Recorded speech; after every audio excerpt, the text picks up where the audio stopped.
Deprived for speed, a person refers to the frequently cited express that a man in a major, ostentatious, costly vehicle is overcompensating for something. The equivalent can be said for this film. It wears on its sleeve the franticness of attempting to make another macho hustling establishment like The Fast and the Furious. That series had 6 motion pictures to make, shape, change and set its folklore. With 5 less attempts, Need for Speed focuses on F&F's level of ridiculous, fan-satisfying pretentiousness while endeavoring the existential retaliation energy of Drive. The subsequent mixed bag is pretty much as invigorating as getting a tow from AAA, and similarly as slow. This sort of film was more enjoyable and more risky when Roger Corman and other 70s B film makers made them. Screenwriter George Gaydens indicates components Peter Fonda or Warren Oates would have nailed, and there are minutes when Need for Speed plays with the dimness found in films like Messy Mary Crazy Larry and Race with the Devil. Aaron Paul doesn't have the coolness nor the gravitas of 70s period Oates or Fonda, yet I can't fault him for this current film's disappointment. The content pulls each punch, selecting a protected, weak straightforwardness that affronts the watcher. The characters who occupy Need for Speed should be leave figures with the saying they address composed over their heads.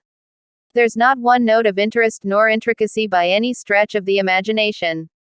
An entertainer with Paul's ability merits a superior element in which to make his driving entertainer debut. Gaydens' content is likewise so loaded with contraptions and occurrences that you'll be constrained to slam your head against the seat before you, sending your 3-dimensional glasses flying up high. Note: don't squander your cash on the 3-dimensional. There's a messiness to the composing that is tremendously goading. Each excessively plotted second is accommodated in manners that would get a faltering grade in the cheesiest screenwriting class. It raises quite a large number, however stand-by, questions, and the film is really lazy that you'll have a lot of opportunity to think about every one with disdain. Obviously, one should expect, and welcome, a specific degree of ludicrousness in a film like this. A decent film, notwithstanding, will siphon a watcher so brimming with adrenaline that issues are seen uniquely upon a lot later reflection. Chief Scott Waugh ensures you feel every one of the 130 minutes of Need for Speed, and surprisingly more terrible, he anticipates that you should approach this rubbish in a serious way. He stops for all way of bogus enthusiastic impact, and the fundamental person's torment is communicated in manners that are inadvertently clever rather than deplorable. The unexpected appearance of a supernaturally sluggish, grave form of Up and Down the Watchtower, under a scene almost sent Sprite shooting out of my nose. A lone tear shed close to the end would disgrace even the most exaggerated telenovela. The wellspring of this show is Tobey Marshall, Aaron Paul. Marshall is the one who drives, a vehicle retailer who appreciates dashing with his collaborator colleagues Joe, Ramon Rodriguez, Finn, Rami Malek, and dearest companion Pete, Harrison Gilberton. Benny, Scott Muscuddy, a buddy with a pilot permit, flies upward, radioing down traffic data and street conditions to the drivers as they explore roads loaded up with dumbfounded customary drivers. An early race gave me a fairly disgusting inclination, particularly when one racer hits a destitute person's truck, almost killing him. Note to producers: cars crashing through natural product stands cool. Vehicles hitting vagrants not cool. Into this amiable, non-romantic circle drives Dominic Cooper. Dino has a long contention with Tobey, so the last option should be dubious when he's approached to finish the Mustang that car creator Carroll Shelby was chipping away at before he kicked the bucket. Tobey and team do the occupation since there's a $3 million sticker price on the completed item, of which they'll get 25%. Assisting Dino with selling the vehicle is Julia Imogen Poots, a British lady whose meet cute with Tobey is a painfully long minor departure from the goodness, it's a young lady and she realizes fellow stuff. Cliché.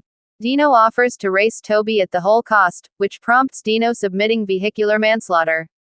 Tobey ends up in prison for a long time, wrongly sentenced for killing his dearest companion.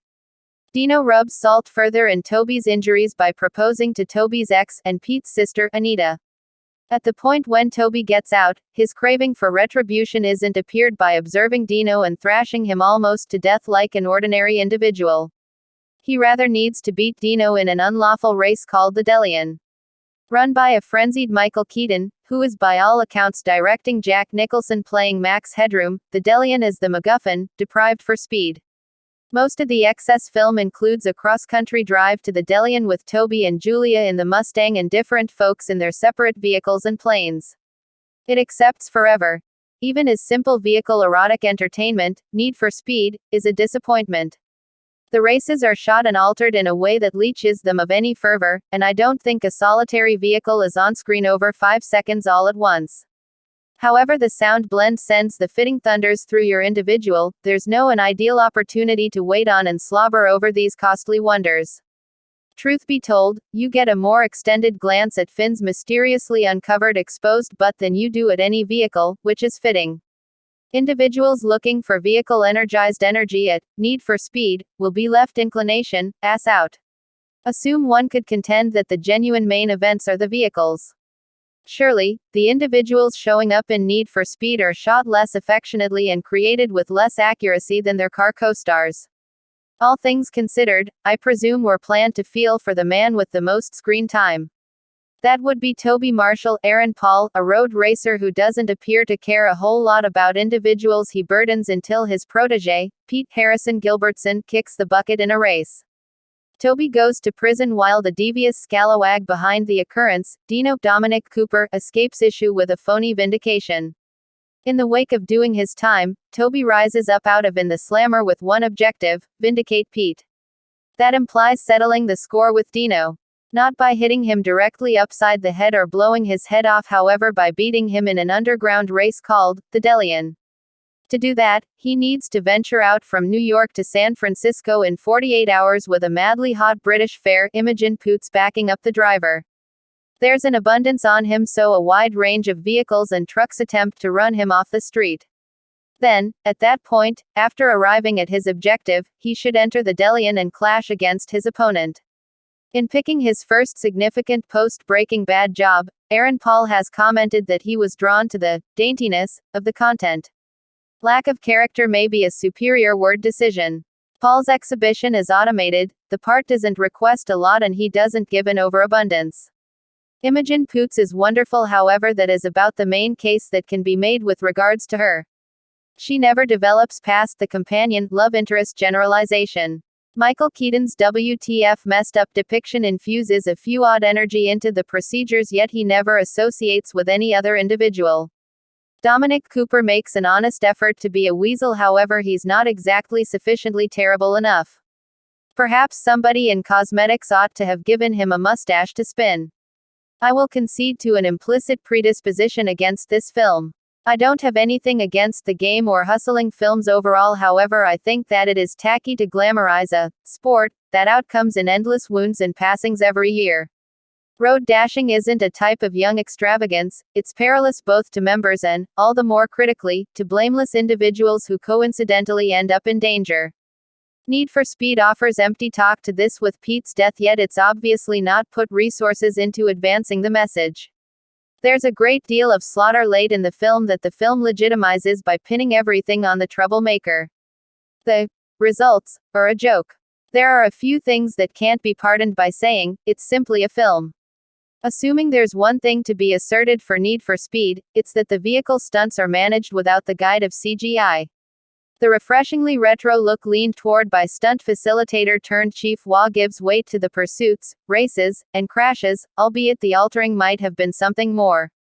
In any case, similarly as the endorsed and safe screenwriting neglects to serve the entertainers, so the conventional movement bombs the vehicles.